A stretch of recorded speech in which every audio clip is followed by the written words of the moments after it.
Thor and Loki are cast out onto this alien planet called Sakaar, which is presided over by Jeff Goldblum as the Grand Master, and Val is there, and it was really inspired by the illustrations of Jack Kirby, who was such a influential comic book illustrator for Marvel. And it's really out there and out of this world, and so the colours of those sets. There's when Loki and Val fight, there was a sort of in this kind of the hall of slightly strange jigsaw puzzle piece. I don't know what you'd call it really. It was like, but it was a very, very colourful, otherworldly set. Kind of felt like we were in Wonka's Chocolate Factory or something, you know? Yeah, and then Hulk Suite, where he lives, is sort of this lush, like bachelor pad, but everything's huge, obviously, because it's Hulk. He has a hot tub and a circular bed and a bar, which of course Val enjoys immensely. But yeah, you as an actor, you're always trying to suspend your own disbelief, and thereby the audiences. So it's always a pleasure to walk onto a set that just is so lived in and is telling a story.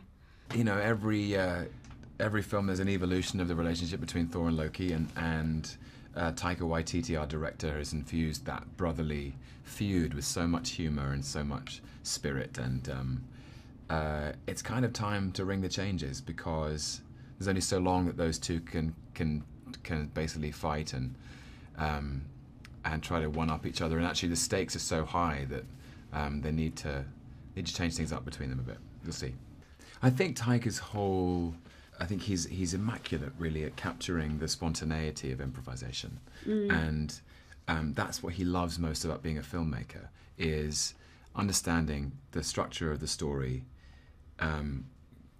inspiring his actors to understand it too, but then along the way to play with it, to see what comes up in the moment, because really that's the magic. If you can capture things that characters would say as they think it for the first time, I think it always comes off as fresher than anything that was ever scripted, and that specifically works with his comedy. It's such a fun film. It's so funny. Every character is funny in a way, and so it made the set feel very light, which is lovely.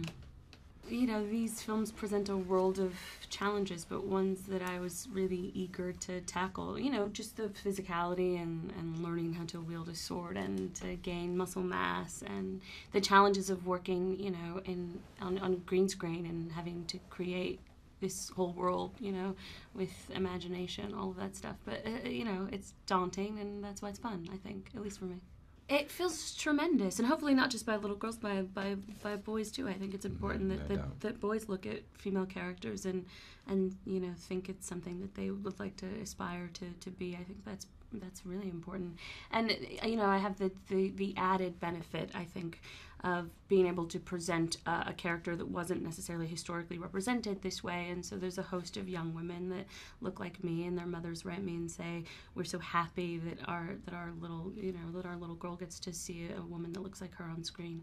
I certainly never thought that I would be in a film like this playing a superhero, and I think some of that has to do with the fact that I didn't grow up watching a superhero that looks like me. So that's a joy.